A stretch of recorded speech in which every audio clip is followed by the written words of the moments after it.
सबसे पहले तो विजय शंकर तिवारी जी, मैं आप ही के पास आना चाहूंगा।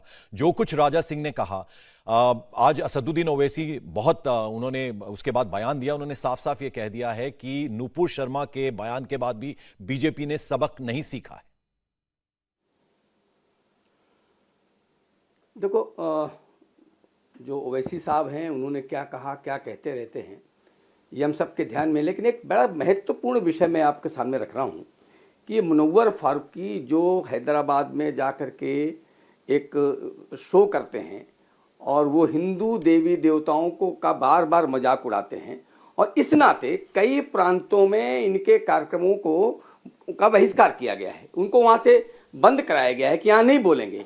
आखिर ऐसे परिवेश में देश भर में जब मुनव्वर फारूकी, उनके प्रोग्राम नहीं होने दिए जा रहे हैं, उनको प्रोग्राम करने नहीं दिया जा रहा क्योंकि हिंदू देवी देवताओं को गाली देते हैं, तो आप एक बात बताइए कि हैदराबाद में उनको क्यों हिंदू देवी देवताओं की गालियां देने के लिए वहां बुलाया गया? आखिर कौन लोग हैं? मैं कहता हूं कि ठीक है, सबकी आस्थाएं हैं, मुसलमानों की आस्थाएं हैं, हिंदुओं की आस्थाएं हैं, क्रिश्चियन की आस्थाएं, हर वर्ग की अपनी आस्थाएं हैं और अपने इष्ट के साथ सबकी आस्थाएं हैं। मुझे लगता है कि जब आस्थाओं का विषय आता है तो श्री राम जन्मभूमि को विजय शंकर तिवारी साहब, जरा मैं आपको बीच में रोकना चाहूंगा। क्या आप जस्टिफाई कर रहे हैं जो कुछ राजा सिंह ने कहा है?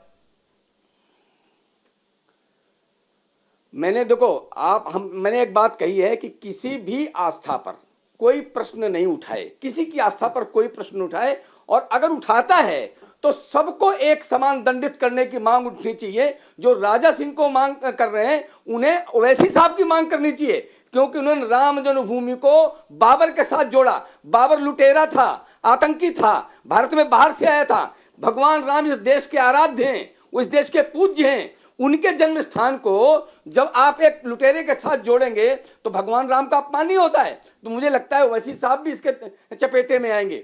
अब जब शिवलिंग को आप फब्बारा बोलते हैं तो सीधे सीधे हिंदुओं की आस्थाओं के साथ खिलवाड़ करते हैं, उन्हें भी गिरफ्तार करना चाहिए। जो भी हिंदू आस्थाओं के साथ खिलवाड़ करते हैं उनको भी गिरफ्तार करना चाहिए। और अगर राजा साहब की बात है तो फिर सबको एक समान देखना चाहिए, इनको भी गिरफ्तार करिए, उनको भी गिरफ्तार करिए। कलीमुल साहब, आपने सुन लिया जो कुछ कहा विजय शंकर तिवारी ने। उन्होंने कहा कि अगर राजा सिंह ने कुछ गलत किया है तो फिर असदुद्दीन ओवैसी साहब जिस तरह के बयानात उनके आए हैं और राम मंदिर को लेकर जो कुछ उन्होंने कहा और फिर बाद में भी उनके जो बयान आए, तो सबके लिए एक समान होना चाहिए। कुछ कहेंगे आप इसमें? देखिए, ये तो भारतीय जनता पार्टी जिस तरीके से अपने नेताओं के बयानों के सामने फंस गई है और उसे सस्पेंड करना पड़ रहा है, अपने एमएलए को शोकॉज नोटिस देना पड़ रहा है, उससे ज़्यादा फंस गए ये उनके सहयोगी संगठन। क्योंकि विश्व हिंदू परिषद से हम यही उम्मीद कर सकते हैं जो ये कर रहे हैं।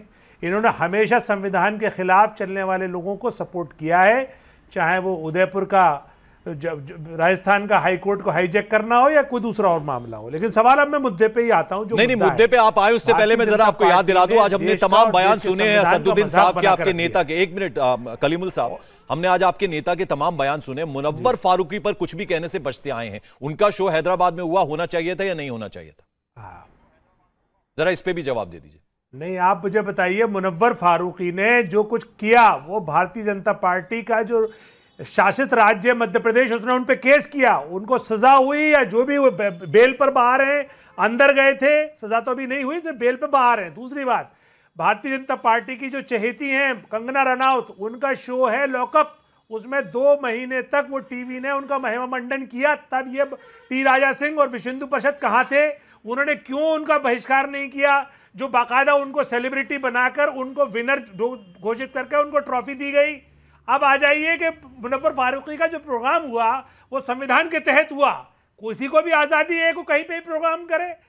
टी राजा सिंह को किसने लाइसेंस दे दिया कि वो मेरे देश की फिर दोबारा से बेइज्जती करें, मेरे देश के प्रधानमंत्री की दोबारा से फिर बेइज्जती करें? जब नूपुर शर्मा ने बयान दिया था तो मेरे देश को माफी मांगने के लिए कहा गया था। मेरे देश को 17 राजदूतों को 17 देशों में मेरे भारत के राजदूतों को बुलाकर डिमार्च किया गया था। 25 देशों में मेरे भारत की कंपनियों का प्रोडक्ट का बहिष्कार हुआ था। क्या वो उसी पोजीशन पर लाके फिर टी राजा सिंह ने खड़ा कर दिया? क्या हमारा सर शर्म से नहीं झुकता है? क्या भारतीय जनता पार्टी या भारतीय जनता पार्टी जो सरकार में है, जैसे हम मोदी सरकार कहते हैं, उसको शर्म नहीं आई होगी, इसीलिए उसने सस्पेंड किया है। अब सवाल यह है कि अगर इन्होंने नूपुर शर्मा पे ही कार्रवाई कर दी होती तो आज टी राजा सिंह जैसे पाखंडी की हिम्मत नहीं होती जो इतनी बड़ी गलती करते। तो अब टीवी पे भी आके ये डिफेंड कर रहे हैं, भाई इनकी तो बहुत बड़ी, मैं हिम्मत को दाद दूंगा। इनको सबको शर्म आनी चाहिए, उनको कहना चाहिए कि संविधान सर्वोपरि है। अगर टी राजा सिंह ने गलती करी है तो टी राजा सिंह को सजा मिलेगी। और ओवैसी साहब तो सिर्फ इतना ही कह रहे हैं कि भारतीय जनता पार्टी देश का भाईचारा क्यों खत्म करना चाहती है, भारतीय जनता पार्टी हैदराबाद में दंगे कराना चाहती है।